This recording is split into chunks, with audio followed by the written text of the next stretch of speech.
आदरणीय परम गुरु प्यारी सात संगत जी, प्यार से कहिए धन्यकार जी। आप सभी संतों का हमारे YouTube चैनल में बहुत बहुत स्वागत है और सभी संतों महापुरुषों के चरणों में दासी का प्यार भरा धन्य निरंकार जी परवान हो।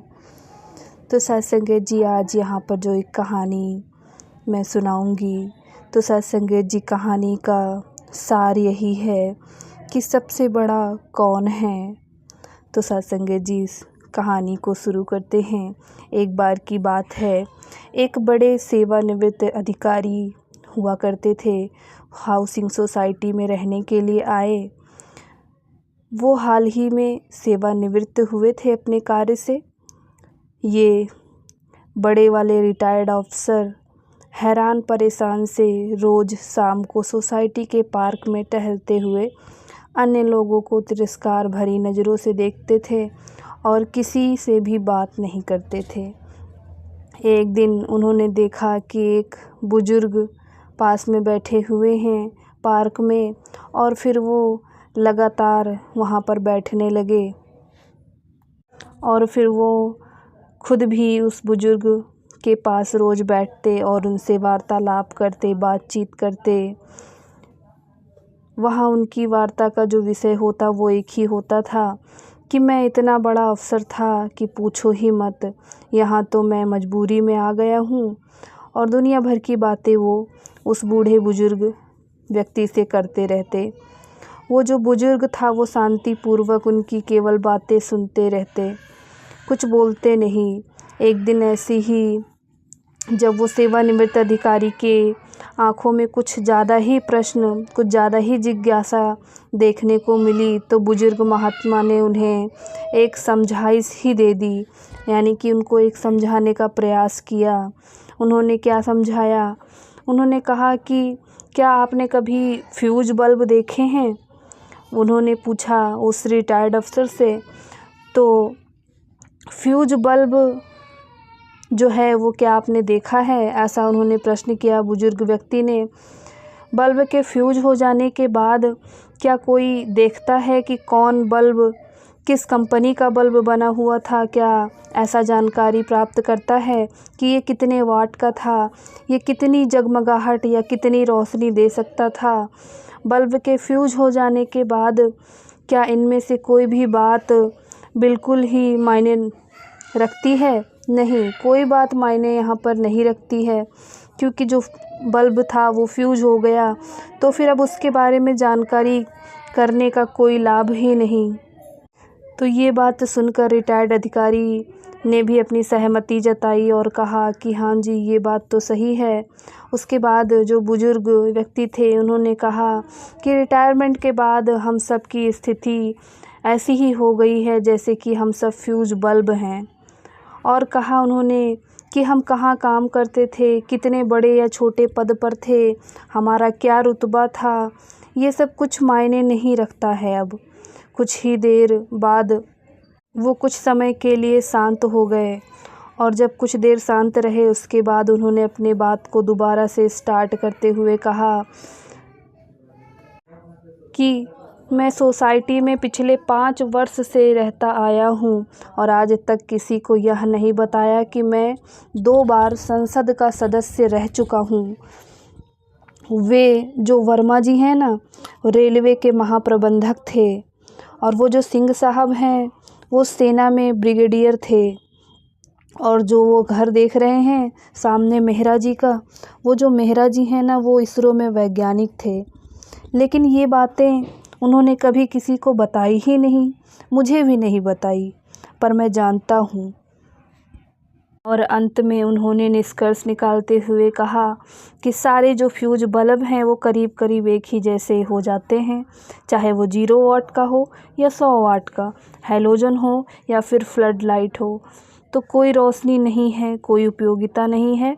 और यह जो बात है, जिस दिन आप समझ लेंगे, शांतिपूर्वक आप अपने जीवन को समाज में रहकर बिता सकेंगे, क्योंकि उगते हुए सूरज को तो सभी नमस्कार करते हैं, लेकिन जो डूबता हुआ सूर्य है उसकी पूजा कोई नहीं करता है।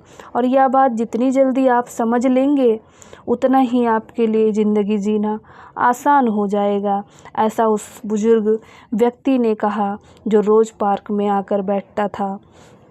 और उन्होंने आगे कहा कि कुछ लोग अपने पद को लेकर इतने ज़्यादा वहम में होते हैं कि सेवानिवृत्त होने के बाद भी उनसे जो अपने अच्छे दिन हैं वो भुलाए नहीं जाते हैं, क्योंकि वो भूलते ही नहीं हैं कि मैं इस पद पर कार्य कर रहा था।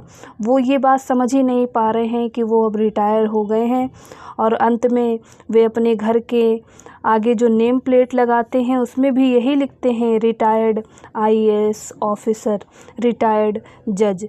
लेकिन वो जो रिटायर्ड वर्ड है वो शायद उनके मन में अभी तक बसा नहीं कि वो रिटायर हो चुके हैं। अब रिटायर्ड कौन सा पद है भाई? रिटायर्ड तो कोई पद है नहीं जो नाम के आगे लगाकर नेम प्लेट छपवाई जा रही है। माना कि आप बहुत बड़े ऑफिसर थे, बहुत ही काबिल रहे होंगे, पूरे महकमे में आपकी ही तूती बोलती रही होगी, लेकिन अब क्या? अब तो आप फ्यूज़ बल्ब हैं, हमारी तरह ही फ्यूज़ बल्ब हैं, और मैं भी फ्यूज़ बल्ब ही हूँ। ये बात कोई मायने नहीं रखती है कि आप किस विभाग में थे, कितने बड़े पद पर कार्य कर रहे थे। अगर कोई बात मायने रखती है तो यही बात कि आप इंसान कैसे थे, आप इंसान कैसे थे।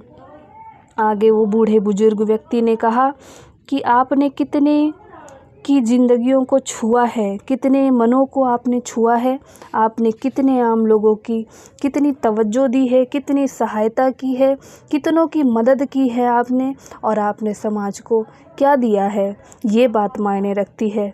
ज़रूरतमंद और समाज के गरीब लोगों में आपका कैसा रिश्ता रहा था, आपने कैसा व्यवहार रखा था, यही विचारणीय बात है।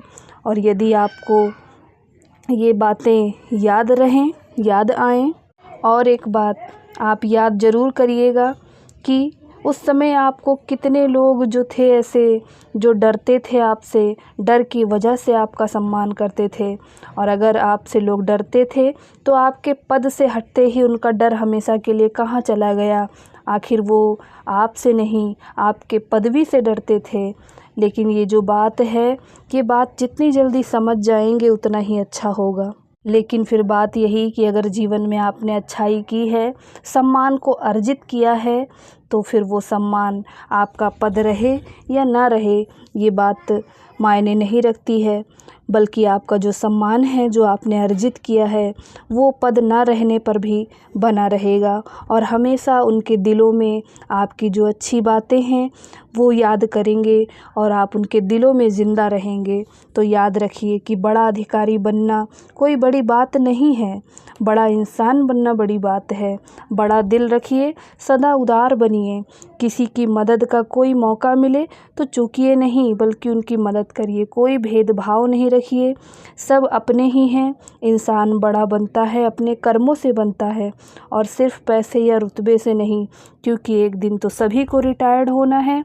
और आखिरी में हरदेव अवतार मानी का जो शब्द है, बाबा अवतार सिंह जी लिखकर फरमाते हैं कि बीत गई पर मन ललचाना, यह भी तो एक माया है। बीत गई पर मन ललचाना, यह भी एक माया है। भावी सपनों में खो जाना, यह भी तो एक माया है। भावी सपने में खो जाना, यह भी तो एक माया है। मन मर्जी से जो भी करते, बिना माया कुछ और नहीं।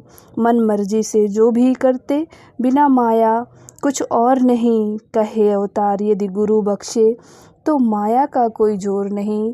कहे अवतार यदि गुरु बख्शे, तो माया का कोई जोर नहीं। तो सत्संगत जी, इस कहानी से यही हमको सीखने को मिला कि ये जो बड़ा बनने का, बड़ा होने का जो अहंकार है, ये हमें जीवन में नहीं लाना है। क्योंकि सत्संगत जी, ये जो अहंकार है कि मैं तो ये था, मैं ये हूँ और मैं आगे ये रहूँगा, तो सत्संगत जी ये जो मिथ्या अहंकार है ये कहीं ना कहीं हमें सत्संगत जी परमात्मा से दूर करता है। क्योंकि जहाँ पर अहंकार होता है वहाँ पर निरंकार नहीं होता है। तो सत्संगत जी प्यार से कहिए, धन निरंकार जी।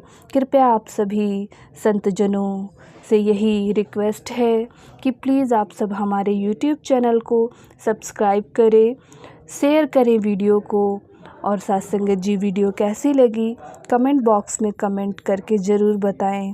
आदरणीय गुरु प्यारी साथ संगत जी, प्यार से कहिए धन्यकार जी।